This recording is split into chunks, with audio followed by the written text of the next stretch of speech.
ನಮಸ್ಕಾರ ಫ್ರೆಂಡ್ಸ್, ಈ ವ್ಲಾಗ್ಗೆ ಸ್ವಾಗತ. ನೋಡ್ರಿ, ಕೊತ್ತಂಬರಿ ಈ ಮಳೆಗಾಲಕ್ಕೆ ಸ್ವಸ್ತ ಸಿಗ್ತದಲ್ರಿ. ಎರಡು ಸೂಡಿನಷ್ಟೇ ಒಂದೇ ದೊಡ್ಡದು ಕಟ್ಟಿತ್ತು ತಂದಿದ್ದರು ನಮ್ಮ ಮನೆಯವರು.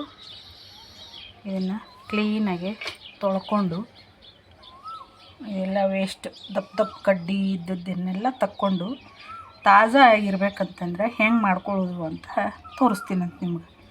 ತಾಜಾ ಹೀಗೆ ತೊಳೆದಿಟ್ರೆ ಇದು ಒಂದಿನ ಅಥವಾ 2 ದಿನ ಬರ್ತದೆ.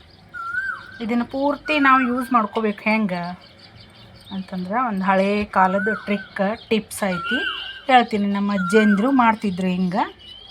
ಕಲ್ಬತ್ನ್ಯಾಗ ಕುಟ್ಟಿ ಇಟ್ಕೊಂಡ್ಬಿಡ್ತಿದ್ರು ಅವರು, ಉಪ್ಪು ಹಾಕಿ. ಆದರೆ ನಾನೀಗ ಇದನ್ನೆಲ್ಲ ಕ್ಲೀನಾಗಿ ತೊಳ್ಕೊಂಡು ಇದು ದಪ್ಪ ಇದ್ದದ್ದೆಲ್ಲ ತಕ್ಕೊಂಡ್ಬಿಟ್ಟಿನಿ. ದಪ್ಪ ಇದ್ದದ್ದೆಲ್ಲ ತಕ್ಕೊಂಡ್ಬಿಡ್ಬೇಕು. ಸ್ವಚ್ಛ ಇದ್ದದ್ದು ಮತ್ತು ಚಲೋ ಇದ್ದದ್ದು ತಗೋಬೇಕು. ಇದ್ರೊಳಗೆ ಎಲೆಗಳು ಒಂದೊಂದು ಹಳದಿ ಆಗಿರ್ತಾವೆ, ಒಂದೊಂದು ಕೊಳತಿರ್ತಾವೆ, ಮಣ್ಣು ಹತ್ತಿರ್ತಾವೆ. ಅದನ್ನೆಲ್ಲ ಸ್ವಚ್ಛಗೆ ತೊಳ್ಕೊಂಡ್ಬಿಟ್ಟು ಈಗ ತೊಳ್ಕೊಂಡು ಇಟ್ಕೊಂಡಿನಿ. ನಾನು ಸ್ವಲ್ಪ ನೀರು ಆರಲಿ ಅಂತ ಇಲ್ಲಿ ಕಿಟಕಿ ಒಳಗೆ ಇಟ್ಕೊಂಡಿದ್ದೆ. ನಾನು ಈ ಚಾಣಗಿ ಪ್ಲೇಟಿನೊಳಗೆ ಹಾಕ್ಕೊಂಡು ಹಿಂಗೆ ದಪ್ಪ ಇದ್ದದ್ದನ್ನೆಲ್ಲ ತಕ್ಕೊಂಡ್ಬಿಟ್ಟಿನಿ. ಇದನ್ನೀಗ ಮಿಕ್ಸಿ ಜಾರಿಗೆ ಹಾಕಿ ರುಬ್ಕೋತೀನಿ. ಒಂದು ವಾರ ಆದರೂ ಬರ್ಬೋದು ನೋಡಿರಿ ನಮಗಿದು. ಇದು ಹಿಂಗೆ ಇಟ್ಟರೆ ಕೆಟ್ಟೆ ಹೋಗ್ತದೆ, ಫ್ರಿಜ್ನಾಗ ಇಟ್ರೂ ಕೆಟ್ಟು ಹೋಗ್ತದೆ. ಅದಕ್ಕೆ ಇದನ್ನು ಮತ್ತೆ ನಾವು ಉಪಯೋಗ ಮಾಡ್ಕೋಬೇಕು ಹೆಂಗಪ್ಪ ಅಂತ ತೋರಿಸ್ತೀನಿ ನೋಡಿರಿ. ಇಲ್ಲಿ ನಾನು ಮಿಕ್ಸಿ ಜಾರ್ ತೊಗೊಂಡಿನಿ. ಇದಕ್ಕೆ ತೊಳ್ಕೊಂಡಿರ್ತಕ್ಕಂಥ ಎಲ್ಲ ಕ್ಲೀನ್ ಮಾಡ್ಕೊಂಡಿರತಕ್ಕಂಥ ಕೊತ್ತಂಬರಿನ ತೊಗೊಂಡಿದ್ದೀನಿ. ಇದಕ್ಕೆ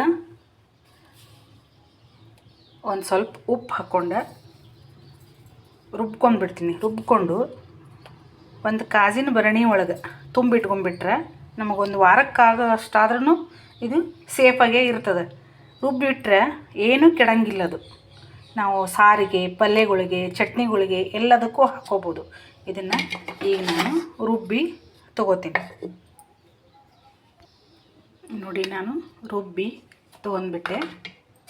ಈ ರೀತಿ ರುಬ್ಕೋಬೇಕು. ಇದನ್ನು ಸ್ವಲ್ಪ ಬಲ್ತದ್ದಿತ್ತಂತಂದ್ರೆ ಭಾಳ ಒಳ್ಳೆಯದು. ಕೊತ್ತಂಬರಿ ರುಬ್ಬಿದೇವಂತಂದ್ರೆ ನಾವು ಅಡುಗೆ ಮಾಡುವಾಗ ಇಷ್ಟನ್ನು ನಾವು ಸಾಂಬಾರಿಗೆ, ಪಲ್ಯಕ್ಕೆ, ಚಟ್ನಿಗಳಿಗೆ ಬೇಕಾದಕ್ಕೆ ನಾವು ಪುನಃ ಬಳಸ್ಕೋಬೋದು. ಒಂದು ವಾರಕ್ಕಾಗುವಷ್ಟು ಈ ಥರ ಮಾಡ್ಕೊಂಡು ಇಟ್ಕೊಂಡ್ಬಿಟ್ರೆ, ಒಂದು ಬಾಟ್ಲಿ ಒಳಗೆ ಹಾಕ್ಕೊಂಡು ಇಟ್ಕೊಂಡ್ಬಿಟ್ರೆ ಇದು ಕೆಡೋದಿಲ್ಲ. ಇದನ್ನು ಫ್ರಿಜ್ಜಲ್ಲಿ ಇಟ್ಟರೆ ಏನೂ ಆಗೋದಿಲ್ಲ. ಈಗ ನಾವು ಇದನ್ನು ಈ ಥರ ಹೂವು ಬಂದದ್ದನ್ನು ಇಟ್ಬಿಟ್ಟೇವಂತಂದ್ರೆ ಅಲ್ಲೇ ಕಪ್ಪಾಗಿಬಿಡ್ತದೆ. ಅದು ಕೊಳಿತದೆ ತಂಪು ಜಾಸ್ತಿಯಾಗಿ. ಅದಕ್ಕೆ ಕೊಳತದ್ದನ್ನು ಉಪಯೋಗ ಮಾಡಬಾರ್ದಲ್ರಿ.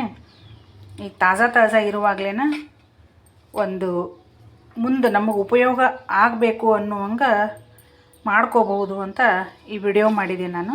ನಿಮಗೆಲ್ಲರಿಗೂ ಇಷ್ಟ ಆಗಿದ್ದರೆ, ವಿಡಿಯೋ ನಿಮಗೇನಾರು ಪಸಂದಾಗಿದ್ದರೆ ಲೈಕ್ ಮಾಡಿರಿ, ಶೇರ್ ಮಾಡಿರಿ, ಸಬ್ಸ್ಕ್ರೈಬ್ ಮಾಡ್ಕೊಂಡು ನೋಡಿರಿ ಹೊಸೊಬ್ರು. ಈ ಥರ ನೀವು ಮಾಡ್ಕೊಂಡು ಇಟ್ಕೋರಿ ಮನೆಯೊಳಗೆ.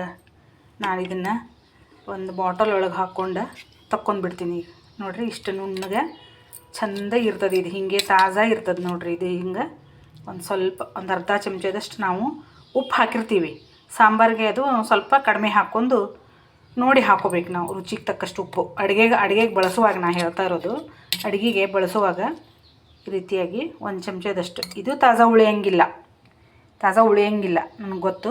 ಇದಕ್ಕೆ ಈ ಥರ 1 ಚಮಚದಷ್ಟು ನಾವು ಹಾಕ್ಕೊಂಡು ಬಿಟ್ಟೇವಂತಂದ್ರೆ ಕುದಿಯೋ ಸಾರಿಗೆ, ಪಲ್ಯಕ್ಕೆ, ಚಟ್ನಿಗಳಿಗೆ ಬೇಕಾದಕ್ಕೆ ನಾವು ಹಾಕ್ಕೊಂಡು ಈ ರೀತಿಯಾಗಿ ಮಾಡಿಟ್ಕೊಂಡು ಉಪಯೋಗ ಮಾಡ್ಕೋಬೋದು. ನಾನು ಬಾಟ್ಲಿಗೆ ಹಾಕ್ಕೊಂಡು ತೆಗೆದಿಟ್ಕೊತೀನಿ. ನೋಡಿರಿ, ನಾನು ಎಲ್ಲವನ್ನು ರುಬ್ಕೊಂಡ್ಬಿಟ್ಟೆ, ಎಲ್ಲ ಖಾಲಿ ಮಾಡಿದೆ. ಅದನ್ನು ಈಗ ಈ ಬಾಟ್ಲಿಗೆ ಈ ರೀತಿಯಾಗಿ ಹಾಕ್ಕೊಂಡು ಇಟ್ಕೊಂಡ್ಬಿಟ್ರೆ ಒಂದು ವಾರಕ್ಕಾಗುವಷ್ಟು ಒಂದು ಖಾಲಿ ಬಾಟ್ಲಿ ಇತ್ತಪ್ಪ ಅಂತಂದ್ರೆ ಇದ್ದೇ ಇರ್ತದೆ ಮನೆಯೊಳಗೆ. ಹಾಕ್ಕೊಂಡು ನಾವು ಪುನಃ ಬಳಸ್ಕೋಬೋದು. ಎಲ್ಲವನ್ನು ರುಬ್ಕೊಂಡ್ಬಿಟ್ಟು ನಾನು ಹಿಂಗೆ ತಾಜಾನೇ ಇರ್ತೈತೆ ನೋಡಿರಿ. ಇದು ಹಿಂಗೆ ಮಾಡಿ ಇಟ್ಕೊಂಡ್ರಿ ಅಂತಂದ್ರೆ ಕೆಡಿಸ್ಬಾರ್ದಲ್ರಿ. ದುಡ್ಡು ಕೊಟ್ಟು ತಂದಿರ್ತೀವಿ, ಉಪಯೋಗ ಮಾಡ್ಕೊಳ್ಳೋದು ನಮ್ಮ ಕೈಯೊಳಗೆ ಇರ್ತದೆ, ಹೆಣ್ಮಕ್ಳ ಕೈಯೊಳಗೆ. ಇಲ್ಲ 1 ದಿನ 2 ದಿನ ಆಗಿನ ನಾವು ಅದನ್ನು ಬಿಡಿಸಿ ತೊಳೆದು ಇಟ್ಟಿರ್ತೇವೆ ಅಂತಂದ್ರೆ ಈ ಮಳೆಗಾಲಕ್ಕೆ ಎಲ್ಲ ಕೊಳತು ಹೋಗಿಬಿಡ್ತದೆ ಕೊತ್ತಂಬರಿ. ನೋಡಿರಿ, ನೀವು ಈ ರೀತಿಯಾಗಿ ಈ ವಿಡಿಯೋ ನೋಡಿ ಮಾಡಿಕೊಂಡು ಮನೆಯೊಳಗೆ ಇಟ್ಕೋಬೋದು. ಇದನ್ನು ಒಂದು ಮುಚ್ಚಳ ಮುಚ್ಚಿ ಫ್ರಿಜ್ ಒಳಗೆ ಎತ್ತಿಟ್ಕೊಂಡ್ಬಿಡ್ತೀನಿ.